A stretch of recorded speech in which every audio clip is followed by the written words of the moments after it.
Hello once again. In this topic, we'll be talking about processes or what we call jobs. In Windows, we can see processes by using the command Control Shift Escape, and then you go to the processes. Now, some of those are foreground processes, for example, Chrome, which is running right now, Microsoft Word, Telnet, Task Manager. But there are also what we call background processes that you don't see on the screen. Like, for example, this one. Adobe Acrobat update service, or maybe there's also an Adobe Reader that is running, um, or maybe this printer. So these processes are running in the background, and when they are invoked, when they are called, they will run instead of and they will execute immediately instead of running the process first and then executing what you ask them to do. In Linux, we also have those processes. So how do we look at the processes? Now, here we have the command called ps aux. Okay, now this one will show you the processes that are running in the background as well as in the foreground. So, by the way, PS stands for process status, and AUX, it has its own meaning. You can search it on the internet, but A starts for show processes for all users. U displays the process for processes owner or user, and X also show processes not attached that are not attached to the terminal. Now that's very important. Why? Because as you can see, I have two terminals open right here. And when I close this terminal, everything that is attached to this terminal will be also closed. Yeah, you have to understand that concept. So um, when you connect to a server, you basically create or open a terminal, and every process or commands or whatever you do in that window or terminal session, when you close that terminal, everything will be closed as well. Now, we can leave some processes in the background, which we will talk about later on. But now, for now, we'll just make sure that you understand that whenever you open a terminal, there are processes that you invoke in that terminal will be closed. Now, the processes here are the ones that are started by the system. In this process, you can also see who are the users who started it, process ID, what is the percent of CPU that's being used by that process, and also the memory and so on and so forth. And also this command, very important to take note of this.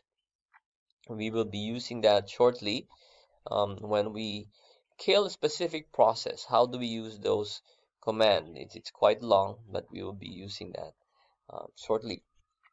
Okay, let's start with a process.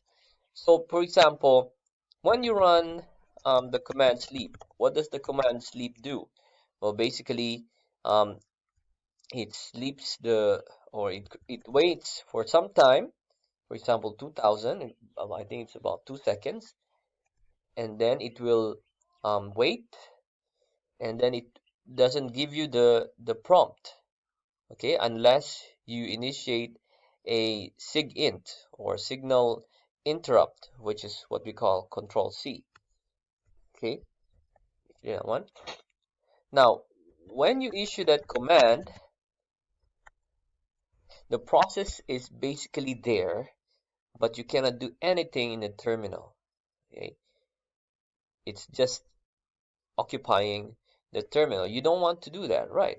The process is still there. Let me just run the command ps aux and then grep sleep. That's the process name. Okay, so that's a process there. Okay,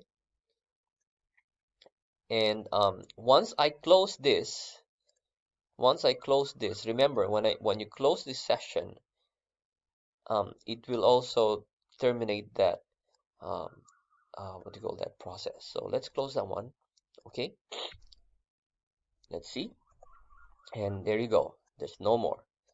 I issued sleep 2000, but it's not there anymore. So I have to open a new session. Okay, then login. Okay, so let me just clear that one. So how do you um, add the process so that it will be running in the background? Well, basically sleep. Let's just issue the sleep again, and then 2000, and you will only add this symbol ampersand.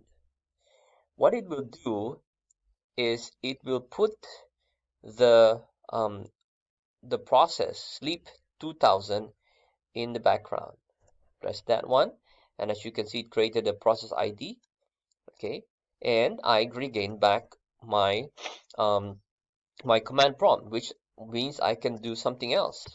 Um, Let me just, okay, here's the sleep again. It's present right there. Process 12031. Okay, now we can issue another sleep command 500, and another process has been created. Let's see. Okay, there you go. Now those processes are now in the background. Okay, now that doesn't mean that when I close this terminal session that initiated that sleep, it will stay there. If I close it, those sessions will, or those processes or jobs will disappear. Okay, take note of that. Now I want to put that process in the foreground because right now it's in the foreground. So let's say you initiated a process, put it in the background, you want to show it in the foreground. So the command is to say FG and then the process ID. I think this is the one. Okay, sorry. Okay, so basically you use this number right here. Okay, on this one. Here it's showing the process as a whole. Now here it called the process um, to the process ID number one. Okay, process one. And what is that process one? That's sleep 2000. So you don't have the prompt again, and it's just on that process active. So put that? How do you put that job number one into the background again? Well, the thing is, you can just what you can do is you press Control Z, and what it will do is it will stop process number one. Okay, process number one, and let's see the process here. And as you can see, um, well, it doesn't show here, but right here it shows that process number one has been stopped. We want it to be running again, so what you'll do is BG, you command BG, which is background, and then number one. Okay, so now sleep 2000 is active again, and it shows us that it's working and it's running once again. So you have two commands there. Um, FG, which is to bring back the process from the background to the foreground, but you cannot do anything on your command prompt. And also Control Z to put it to stop, but the process will be in the background. And in order to reactivate that process, you just say BG and the process ID, which is the number right here. Okay. Now, we initiated those steps, um, those processes, but again, if I close this terminal, those processes, those jobs will be terminated as well. So in the next video, I will introduce a new command where these processes will stay in the background, just like here when we issue the command psaux, it will stay in the background even though you close the terminal session. Okay, see you in the next video.